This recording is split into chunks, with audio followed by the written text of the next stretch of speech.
and liftoff. 5, 4, 3, 2, 1, 0.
Well, good afternoon, and thank you for joining us here today at Kennedy's Space Center, America's spaceport. You know, 60 years ago, Kennedy was established to meet the challenge of landing a human on the moon and returning him safely to Earth. And for the last 6 decades, Kennedy has supported America's space program and launched the dreams of our nation. Today, we look ahead to the future and the exciting work that NASA is carrying out as we explore our universe. Please join me now in welcoming our NASA Administrator, Bill Nelson. Thanks, Janet. Good afternoon, everybody. Everybody, are you ready? Are you ready for this? Are you ready for that? Out there on pad 39B. Welcome to the Kennedy Space Center. 2 weeks ago it was that we were right here and our eyes were fixed on this iconic American building. The 322-foot mega moon rocket, it began inching its way out of that big vehicle assembly building. And from there, the crawler transported it 4 miles out there to the launch pad. And soon it will undergo the final testing before its first flight around the moon. Artemis 1's journey from High Bay 3 to the pad is symbolic of our work. The meticulous planning, the late nights, the relentless spirit keep pushing forward.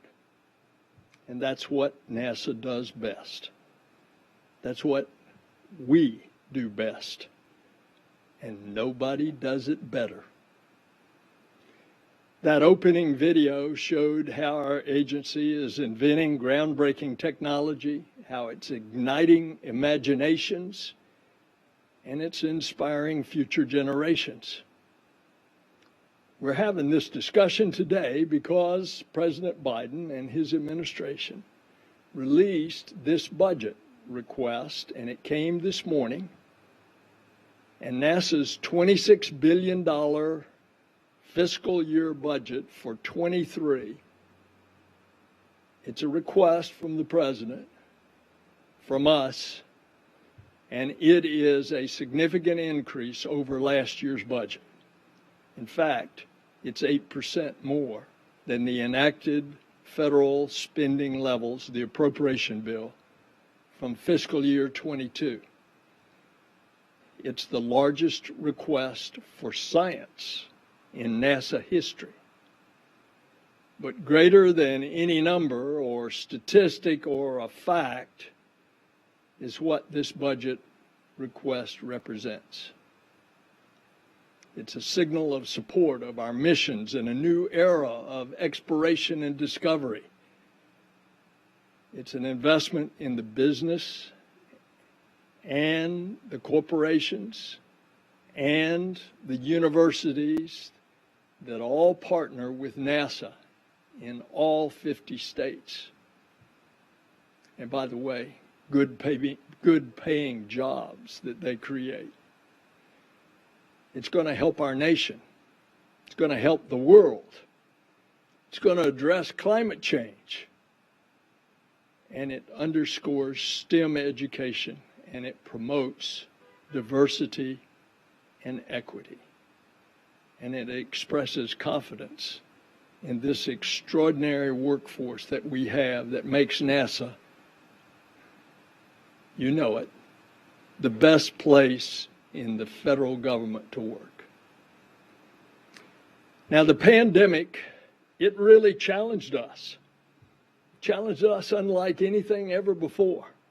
It challenged us personally with our families. It challenged us professionally. And during the period of COVID, the NASA family never missed a beat, never stopped giving hope to the country that we serve and to all of humanity. Your relentless spirit to keep pushing forward, your perseverance, it inspired NASA's new vision statement. This time we took it seriously, what the vision statement is. Exploring the secrets of the universe for the benefit of all. It's that vision that will guide our work over the next year. So, what are we doing, and what have we done? We launched the most powerful telescope ever built. The Webb telescope had the world on the edge of their streets during the million-mile voyage. 344 single points of failure. Skeptics focused in on everything that could go wrong, but oh, what a science team we have at NASA. And they poured everything into it, and it worked. And it's worked so far even better than planned. This summer we're going to see the first images I've seen, and you all have as well, the first target star. And what we're going to see in the images that are coming is revealing the stars and the galaxies that happened to form the first galaxy 13.5 billion years ago, just after the beginning. Think about that. Light traveling at the speed of light for 13.5 billion years. That's what we're going to capture. Look also what else we've done. We've extended the commitment to the International Space Station operations through 2030.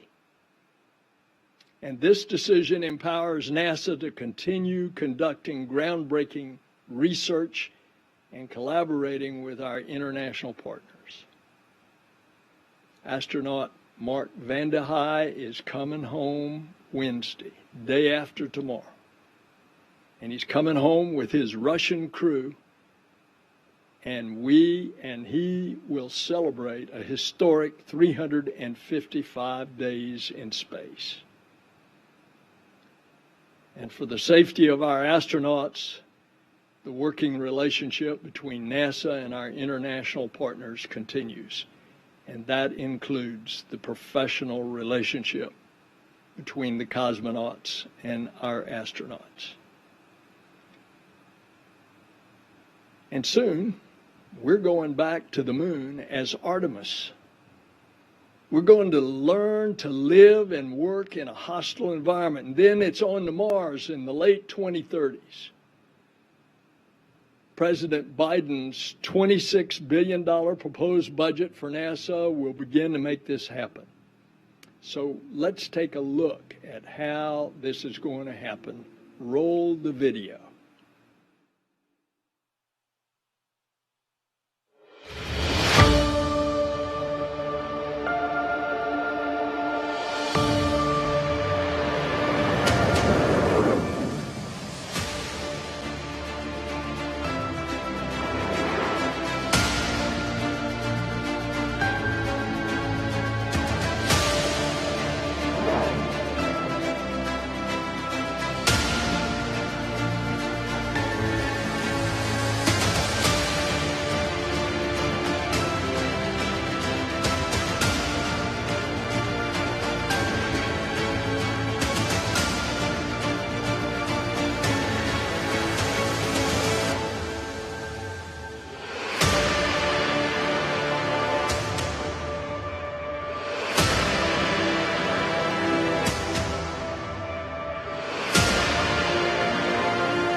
How about that? For decades, many of us have looked up at the moon every night and we wondered when would we touch the lunar surface again? That day is coming soon, because not long from now, right out there on pad 39B, 8.8 million pounds of thrust will propel an uncrewed Artemis 1 into the heavens. And after this 3-week journey of over 1 million miles, it'll come home faster and hotter than any spacecraft has before. In 2 years, then from Artemis 1, for the first time since Apollo 8, Artemis will fly astronauts around the moon. It won't be Borman, Lovell, and Anders. It'll be a crew that will be announced later this year. And it will take them farther into space than any humans have ever traveled before. And when we land the first woman and a first person of color on the moon as part of the Artemis program, we will inspire the next generation of scientists and engineers and explorers. Remember what happened after the Apollo program. You had several generations of engineers and scientists and technicians that all came out as a result of the extraordinary work in Apollo. But now, the Apollo generation has passed the torch to the Artemis generation. And this new generation is preparing to push the boundaries of what we know to be possible. It will not be a series of isolated missions. Instead, each mission will be a groundbreaking component built on the last, on the moon and beyond. So let's turn our attention to Artemis Launch Director Charlie Blackwell Thompson to tell us more. Roll the video. Thank you. I'm NASA's Megan Cruz, and I am joined right now by Artemis 1 Launch Director Charlie Blackwell Thompson. Charlie, thank you so much for being here. Thank you. You know, we see your rocket there on the pad. How does that make you feel? Well, when I look at that rocket on the pad, it is a mix of emotions for me. It's excitement. I feel a sense of pride for the teams and for all the men and women who have worked on this rocket to make it possible. I mean, you think about it and you see it, it's amazing. And really it's made up of hardware, software, elements, piece parts that come from across our country. And it represents the work and the dedication of men and women from all across our 50 states. So what did it take for you and your team to get to this moment? Well, I mean, this team has been busy developing flight hardware, the SLS rocket, the Orion spacecraft, the ground systems. I mean, our big team has been working on this for a number of years. Yeah. It's gone from a clean sheet of paper to a concept to a design to cutting metal and manufacturing parts, and then the integration and test to this vehicle that you see behind you. So when you think about the effort, what has it taken? I mean, it has taken dedication and support from a team of people from across our country. Most recently, as part of the work here at Launch Complex 39B, after rollout, it's been all about getting those tests in prior to wet dress, and so our team's been really busy with that. But certainly, if you're looking back over time, the efforts on this rocket started some time ago and span many different teams and many different programs. So you mentioned wet dress. That's the next critical step before we can declare a launch date, right? How do you feel about this test? It's almost upon us. I'm excited about it. Our team's excited about it. It is a big milestone, and it is the last big test before launch. And so when I say that, even now, I get a little bit of goosebumps because it's a big milestone. It's a big deal. Are we ready? We are ready. Our team has been training for this. We've gone through our tabletops. We've gone through our procedures. We've gone through our training, and our pre-test briefing is scheduled just a couple of days from now. So it's a very exciting time. What are you most looking forward to for launch day? I am looking forward to the team. There's a bunch of things. So the first one is I'm looking forward to our team having an opportunity to demonstrate all of the work, all of the training that they have been putting in for a couple of years now. And so I'm looking forward to that. From a hardware and a firing room perspective, I look forward to coming in on launch day, driving into the LCC and stepping out of the car and looking out at the pad and knowing that we're hours away from launch, and seeing that excitement in the team. I look forward to getting into terminal count and seeing those last minutes and seconds tick off the countdown clock, knowing that we are potentially, once we get into terminal count, very close to engine start. And so I look forward to that, kind of those last moments of launch countdown. And Charlie, what would you like to say to all the people who've contributed their hard work and their dedication to get us here to this moment? I would like to say thank you, a heartfelt thank you. This rocket sits on the pad ready for wet dress because of the dedication, the support, the excellent work by a team of people. I would say thank you. Thank you for all that you have done to get us here. And thank you, Charlie. Thanks so much. Thank you. Back to you. Thanks, Charlie. The Exploration Ground Systems team, thank you. Every member of the NASA family. The progress that we have made was in big part because of you. And through these Artemis missions, we will make new discoveries and advanced technologies. You would expect that. And we'll do it in a way that we've never done it before. Just last week, we announced a plan for more competition to add additional landers to carry astronauts to the lunar surface. We expect to land about once a year for more than a decade. We're going to put an outpost or something like a station in lunar orbit. It's going to be in a polar orbit of the moon, and we're going to call it Gateway, and it will provide essential support for our return to the lunar surface, but it'll also serve as a staging point for deep space exploration. And our goal is to apply what we've learned living and operating on the moon and continue then out into the solar system. Our plan is for humans to walk on Mars by 2040. We continue the search for life. We're digging in Mars right now as one of our targets. We know rovers are critical components. But when you get down to it, you got to put the human in the loop. They are essential for exploration. The destiny of the human spirit is to explore.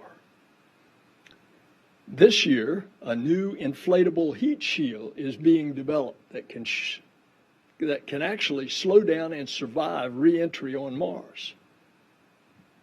It's in this budget.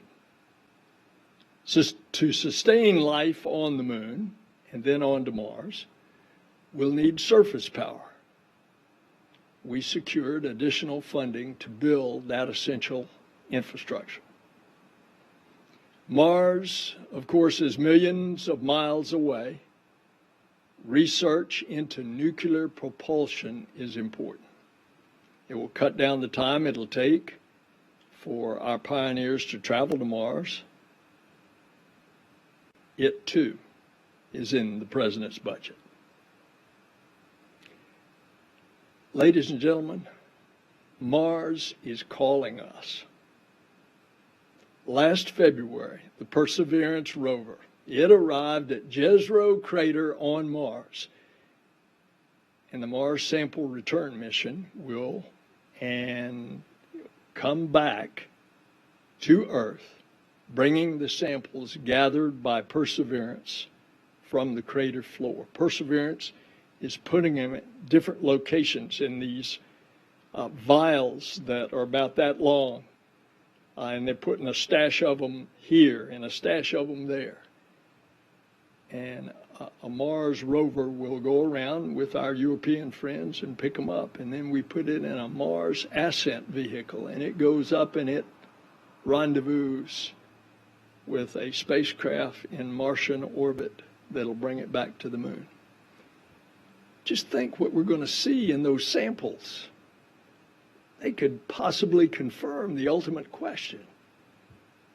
Did life exist on Mars? Does it exist now? If it does, well, where else in the universe does it exist? You know, at NASA, we dream big, and we're constantly pushing the limit of what we know to be possible. And that's why it's critical to leverage the speed and innovation of the commercial sector as we move forward.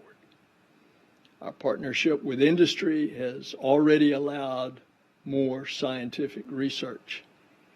And in December, NASA signed agreements with 3 American companies to develop designs of space stations and other commercial destinations. First in low Earth orbit, and then who knows what, out of LEO. This budget provides funding for these efforts. It enables a commercial economy in low Earth orbit where the U.S. will maintain an uninterrupted presence after the planned retirement of the ISS. So, part of NASA's commitment to lead in space means that we will also continue to lead right here on Earth. Last January, Dr. Kate Calvin joined the NASA family as the agency's chief scientist and first senior climate advisor. And today, she and the director of NASA's Earth Science Division, Karen St. Germain, are joining us from Goddard to explain how NASA is at the point of the spear on climate research. So let's turn it over to the team at the Goddard Space Flight Center.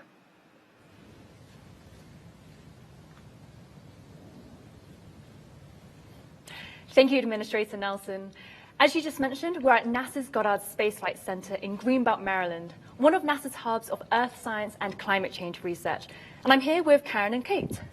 So Kate, what is on the horizon for NASA to continue to understand climate change and delivering that information to the public?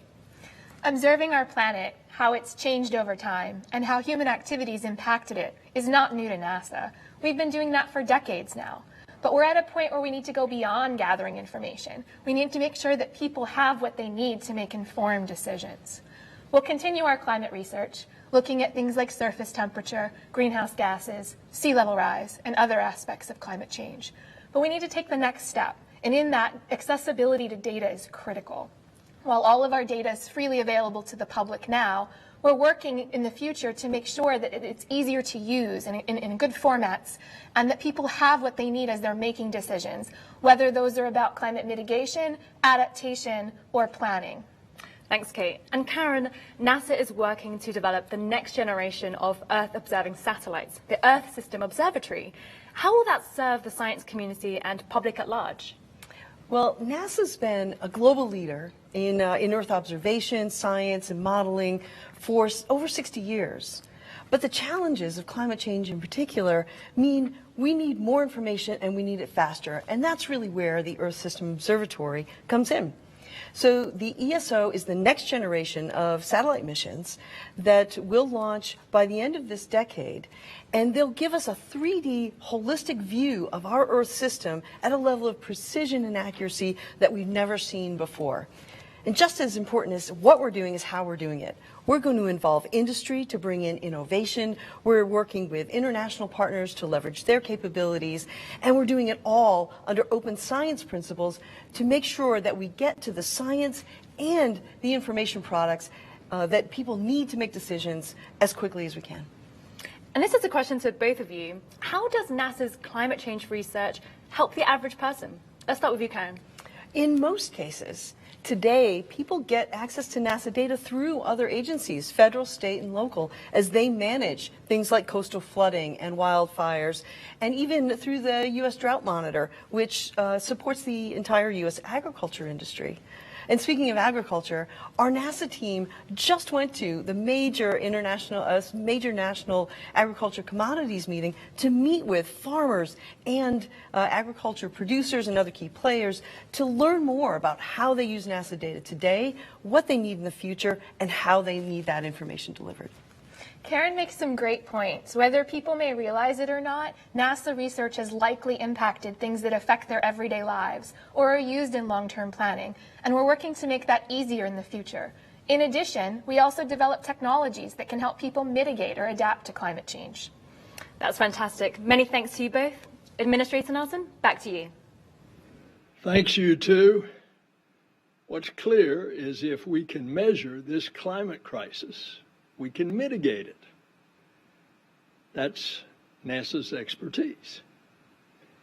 8 of the top 10 warmest years on our planet occurred in the last decade. This is indisputable, and it underscores the need for bold action to safeguard our future. The President's budget will empower NASA to launch an Earth Information Center. They won't let me call it a mission control center, so they've gussied up the name. It's an Earth Information Center, and we'll use it as a mission control to monitor operations during spaceflight. We're embarking on this effort to monitor conditions here on our home planet. And this effort will be implemented in coordination with other agencies and partners. It'll monitor greenhouse gases. It'll integrate data from a variety of sources. And remember, this is a whole complex of assets that are up there, including the great observatories that we're going to put up over the next decade. Observatories that will give us precise data about what is happening to our planet, and that will look and give us the precise measurements on what's happening to the water, to the land, to the ice, and to the atmosphere. And the goal is simple: to make NASA NASA data more accessible and usable for federal, state, and local governments, universities, researchers, as well as the public. All of that, the Earth Information Center, like a mission control. But it'll be virtual as well. We'll even have it in kiosk. around the country. This budget will give us the capacity to act more boldly and with greater urgency on trying to help save our planet. Now, this budget is also going to allow us to help mitigate the climate impacts in aviation. The X-57, an all-electric aircraft, is going to fly this year. It utilizes technology with the potential to make flying cleaner and quieter. I'm going to be out there at Edwards to see it at the Armstrong Flight Test Center. The President's funding request also supports a next-generation, highly efficient airliner prototype. NASA investments will result in safer skies, smoother passenger experiences, and faster aircraft. And that includes the X-59, which is going to fly this year as well. A supersonic but low sonic boom flight that can fly over populated areas. So let's hand it over to the Armstrong Flight Research Center, who are joining us live.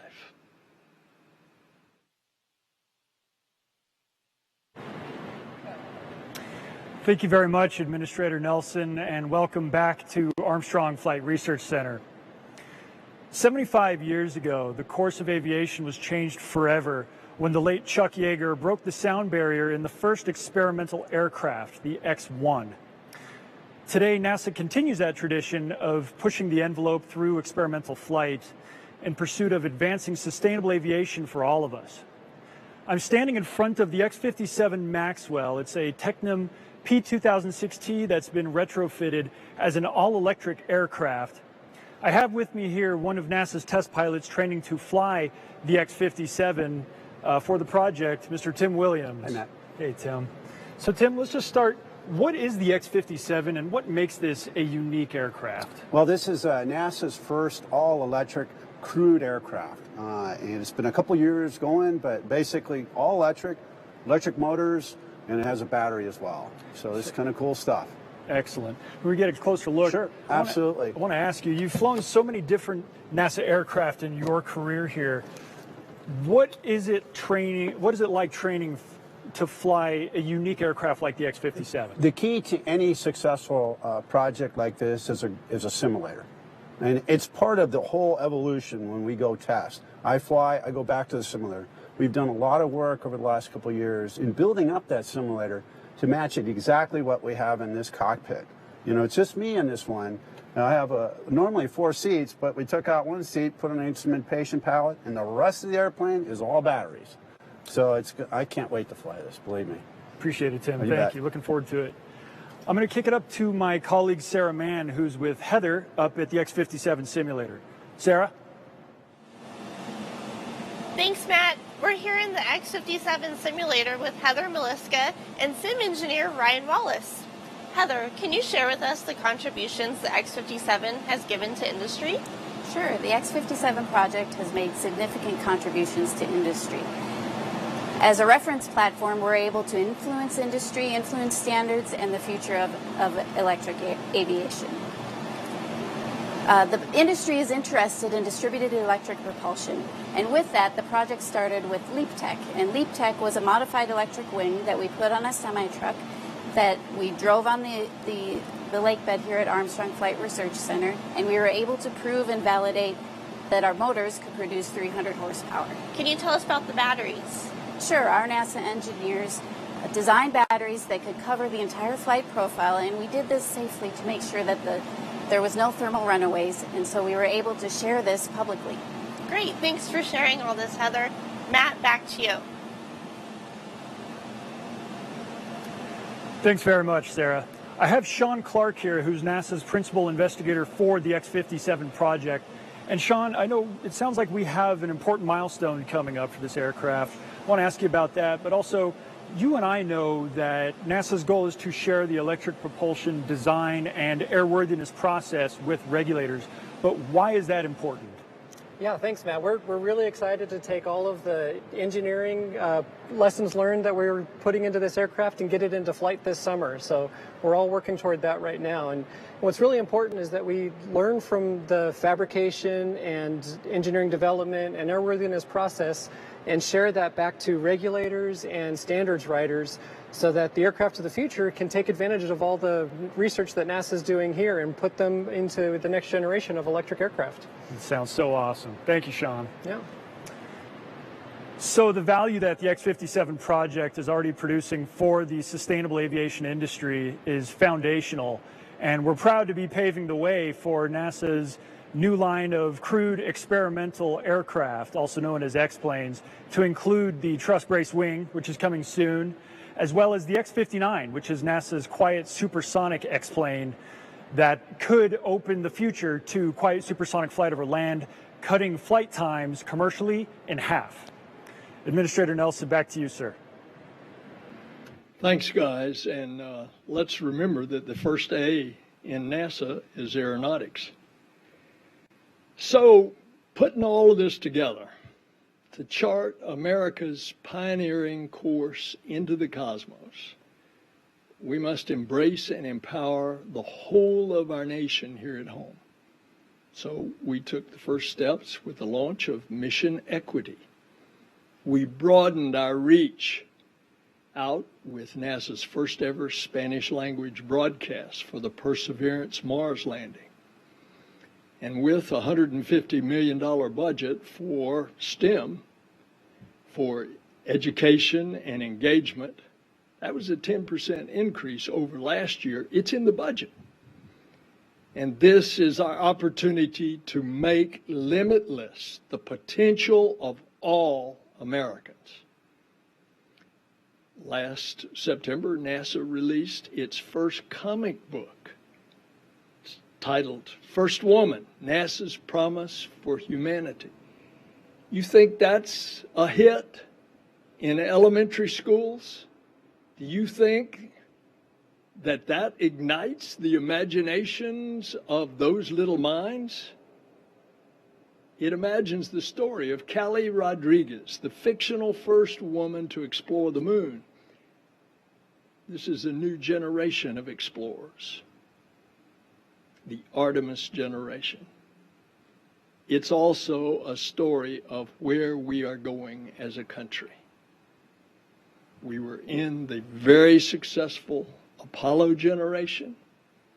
Now we're going to the Artemis generation. And I believe that this agency personifies the American story. It's a story that is never ending because of the work to create a more perfect union does not end. We have much work to do, but this is the work we must do together. And it's our leadership team's pledge to be your partner in this ongoing work. Let's recognize and bring down the barriers, both visible and invisible, that hinder fairness. Let's ensure underserved and underrepresented communities have access to NASA's programs and our resources and our opportunities. Ladies and gentlemen, it's been a year since President Biden asked me to rejoin our NASA family. I'm just constantly inspired by the can-do spirit that guides our agency. And I'm proud to say that the state of NASA is strong. It's strong because the NASA family makes it strong. Over this past year, we've achieved missions once thought impossible. And we know this year is bound to be another banner year, full of breakthroughs and discoveries for the world's can-do agency. It's an honor of a lifetime to serve at NASA with you every day. Onward and upward.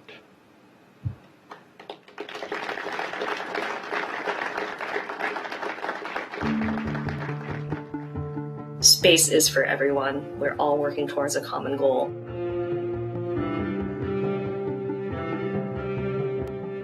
Just seeing people learn and grow and the community benefiting as a whole.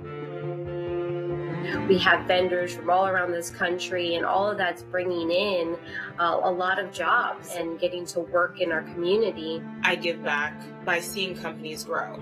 My work means something. It provides people with the ability to feed their families.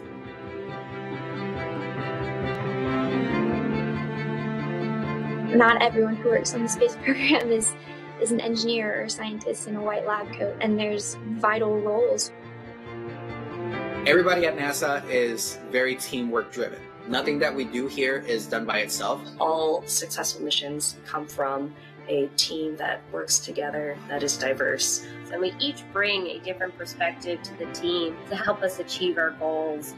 There's literally an expert kind of within arm's reach that you can ask any question to, and you'll probably get one of the best answers in the world.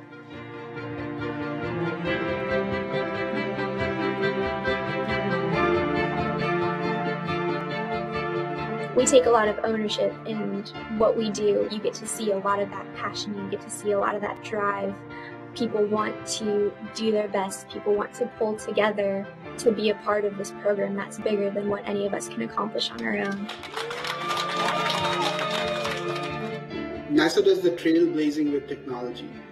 The kind of work we do, you can't rest on your laurels and say, okay, we're there. There's no end to what we can achieve, so we have to keep pushing ourselves.